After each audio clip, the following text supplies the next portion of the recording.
Recently, a new draft amendment to China's copyright law has sparked a storm of criticism from Chinese musicians and music associations. The country's copyright law first came into effect in 1990, and it's been amended twice since then, in 2001 and 2010.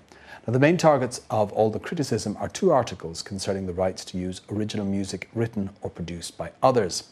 These stipulate that 3 months after a song is publicly released, anyone is allowed to use it without seeking the songwriter's permission, as long as they pay a service fee to the copyright management organisation.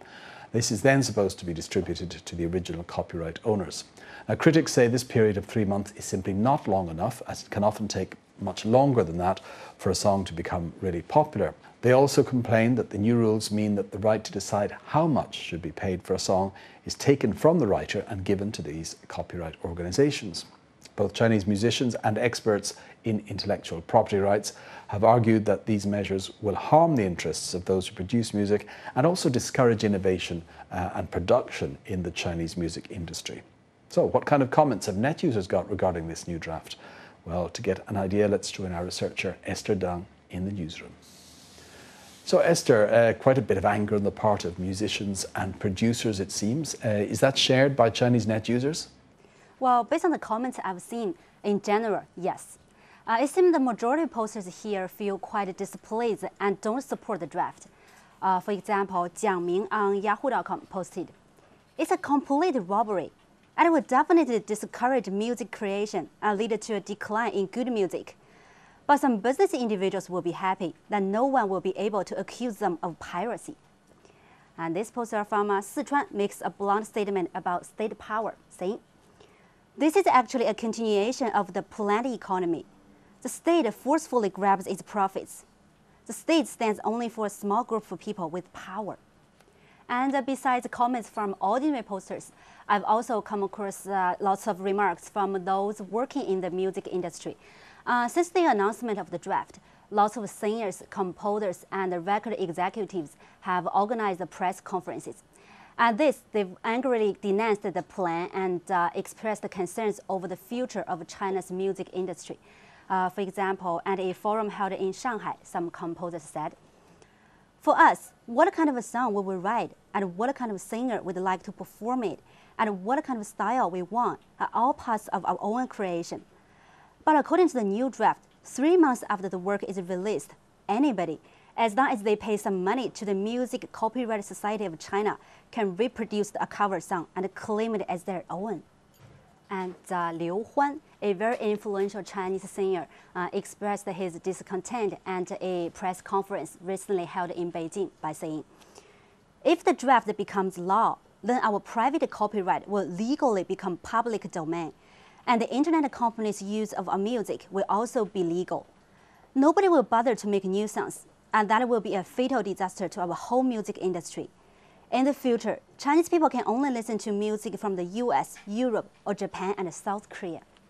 But a small number of net users showed little sympathy for the composers and singers. This poster on 56.com is typical.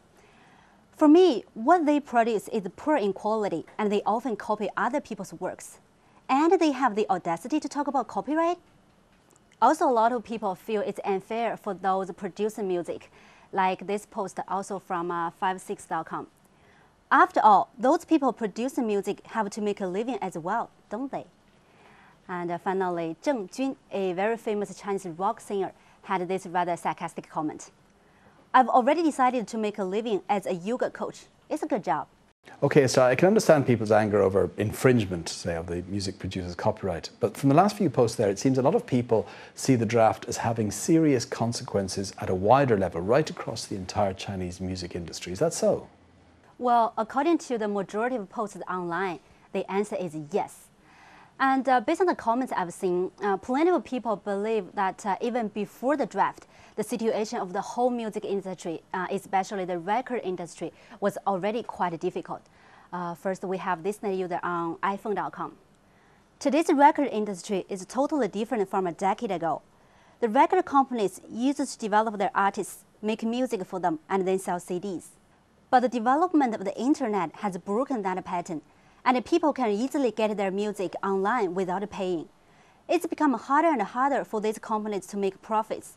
That's why the whole music industry is so nervous about the new draft. And Lu Jian, a president of a record company, gives a bleak picture during an interview with the Southern Metropolis Daily.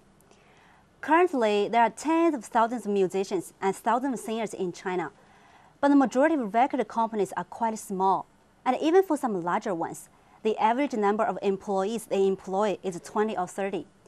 And of all the record companies in mainland China, none is a listed company, and none employs over 100 employees.